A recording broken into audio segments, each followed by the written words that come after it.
Israel में बड़ा डर बैठ गया है कि अगर ईरान का बस चला तो वो इस युद्ध से कभी बाहर नहीं निकल पाएगा। ईरान ने अब एक ऐसी बड़ी तैयारी कर ली है जिसके आगे इजराइल और अमेरिका दोनों की फौज बुरी तरह हार सकती है। इजराइल में इसे ईरान का छुपा हुआ हमला कहा जा रहा है।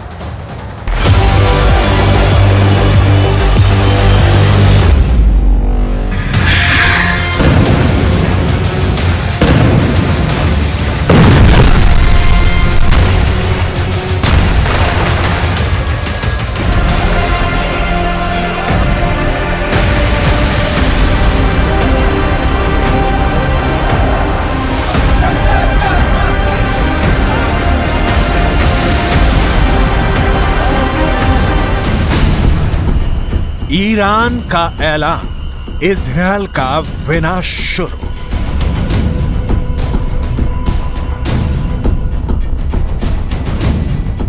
गाजा में भयंकर नरसंहार का बदला अब ईरान लेगा।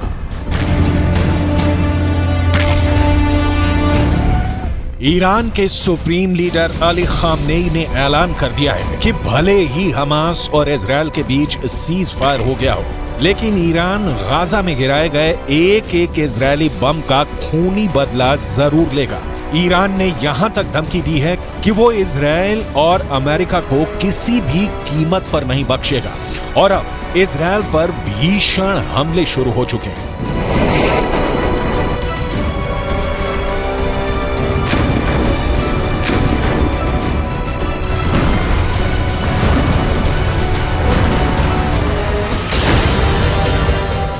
गाजा में एक एक बम का बदला लेगा ईरान। हम आपको आगे बताएंगे कि ईरान इजरायल पर किस तरह से घातक हमले शुरू कर रहा है और अभी ईरान हिजबुल्लाह हूथी के लड़ाकों के साथ मिलकर इजरायल पर किस तरह से हमले तेज कर रहा है। लेकिन उससे पहले ये जान लीजिए कि इजरायली सेना ने सीज फायर के दौरान पिछले 48 घंटे में गाजा और वेस्ट बैंक में कितनी भीषण तबाही मचाई है और हमास को कितना बड़ा नुकसान हुआ है।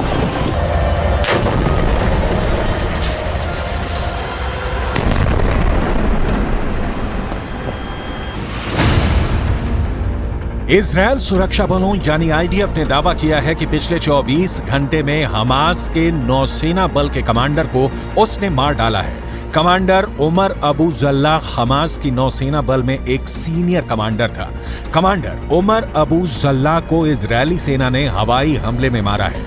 अब तक हमास के 70 से ज्यादा कमांडर मारे जा चुके हैं। कमांडर उमर अबू जल्लाह से पहले दक्षिणी खान यूनुस बटालियन के कमांडर बिलाल अल कीदरा मारा गया था, जबकि उससे पहले कमांडर अयमन नोफेल और मेजर जनरल जियाद मोहिसेन भी मारे जा चुके हैं। जबकि हमास कमांडर मुराद अबू मुराद, अली कादी और मोहम्मद कटमश को भी आईडीएफ मार चुकी है।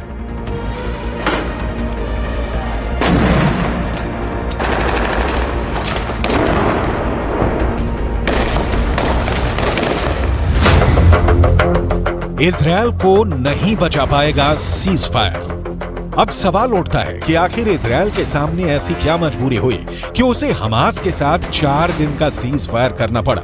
ईरानी सेना के दावों के मुताबिक गाजा सिटी में इजरायली सेना को भी भारी नुकसान हुआ है।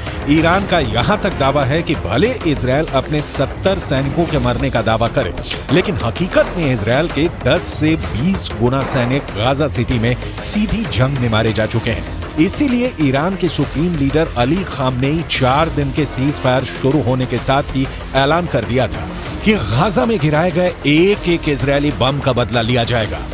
इसी को लेकर ईरान की राजधानी तेहरान में ईरान सैनिक और लड़ाकों ने जबरदस्त प्रदर्शन किया है, जिसमें इजरायल को नक्शे से मिटाने की कस्में खाई गई हैं।